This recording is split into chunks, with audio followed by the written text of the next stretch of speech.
نجم الثاقب کے اندر یہ واقعہ محدث نوری نے لکھا، اور وہ لکھتے ہیں کہ ایک شخص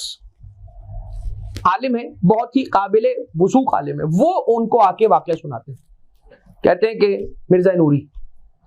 مجھے اللہ کے ایک بندے نے یہ عمل سکھلایا تھا۔ کون سا عمل؟ ایک استغاثہ کا عمل ہے، اور وہ استغاثہ کا عمل کیا ہے؟ اگر خدا نخواستہ کوئی انتہائی ایمرجنسی کے اندر ہو اور پریشانی کے عالم میں ہو، اور اس کی اس مشکل کا فوراً حل ہو جانا بہت ہی ضروری ہو، تو 2 رکعت نماز کھلے آسمان کے نیچے اس طرح سے آگر بڑھے کہ پہلی رکعت میں الحمد کے بعد سورہ قدر، دوسری رکعت میں الحمد کے بعد سورہ اذا جاء نصر اللہ والفتح۔ نماز کو ختم کرنے کے بعد ایک استغاثہ ہے کہ جس استغاثے کی تلاوت کرنا ہے تسبیح جناب سیدہ کی تلاوت کے بعد، اور وہ استغاثہ کے جملے کیا ہیں؟ استغاثہ کہیے، مولا کی خدمت میں زیارت کہیے، استغاثہ زیادہ بہتر ورڈ ہے، اللفظ ہے۔ کیا ہے استغاثہ؟ سلام اللہ الکامل التام الشامل العام، یہاں سے شروع ہو رہی ہے یہ استغاثے کی عبارت۔ یہ بیان کیا گیا ہے کہ جو شخص اس عمل کو انجام دے کھلے آسمان کے نیچے، ابھی استغاثے کے الفاظ مکمل نہ ہوئے ہوں گے، اس کی مشکل برطرف ہو جائے گی، اور خصوصیت کے ساتھ کسی ایسی مشکل کے لیے خدا نہ خواستہ پروردگار تمام ہی مومنین اور مومنات کو ہر قسم کی آفات و بلیات سے محفوظ رکھے۔ لیکن خدا نہ خواستہ اگر کوئی ایمرجنسی کی صورتحال ہو جاتی ہے تو فوراً کھلے آسمان کے نیچے خاک کربلا کی سجدگاہ لے کر ایسے کھڑا ہو جائے، قبلے کی طرف رخ کر کے 2 رکعت نماز پڑھے، اور جس کیفیت کو مفاتیح الجنان کے اندر بھی یہ پورا کا پورا عمل موجود ہے۔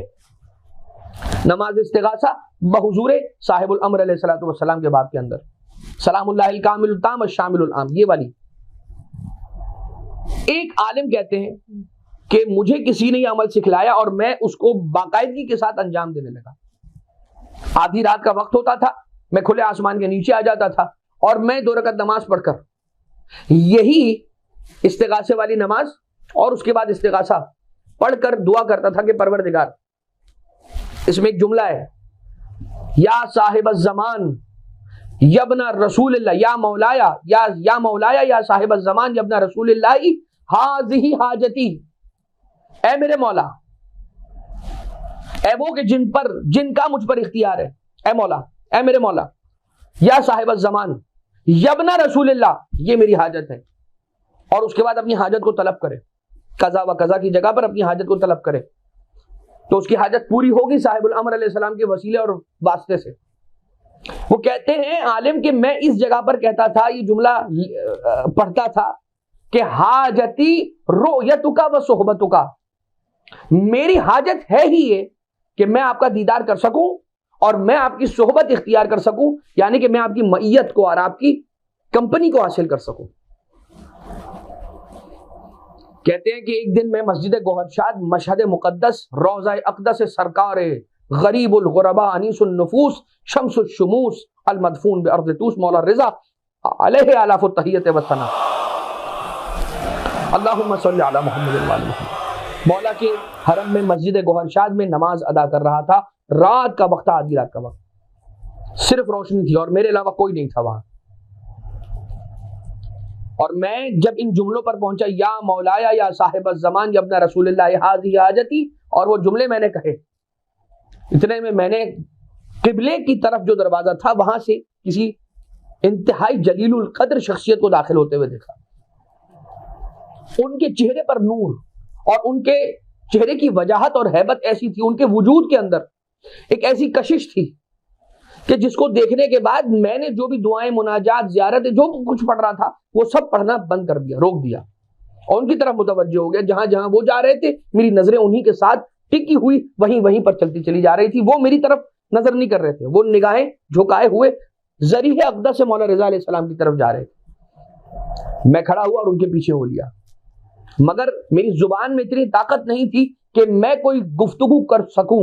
ایسا لگتا تھا کہ میری زبان کو روکا گیا ہے، یہاں تک کہ مجھے موقع ملا، میں مولا کے اس بزرگ شخصیت کے پیچھے کھڑا ہو گیا، اور بس کافی دیر انتظار کر کے میں جانے لگا تو میرے کانوں میں ایک آواز آئی، اور وہ آواز کیا تھی؟ وہ آواز کیا تھی؟ من طلبہ معارفہ غیرنا اہل البیت، کہ جو معارف کو، علوم کو ہم اہل بیت اطہار علیہ السلام کو چھوڑ کے کسی غیر سے حاصل کرتا ہے، فقط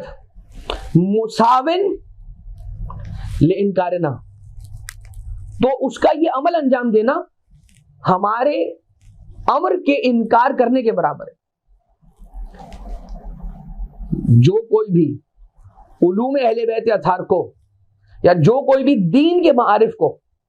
ہم اہل بیت اطہار علیہ السلام کو چھوڑ کے کسی غیر سے اگر حاصل کرنا چاہتا ہے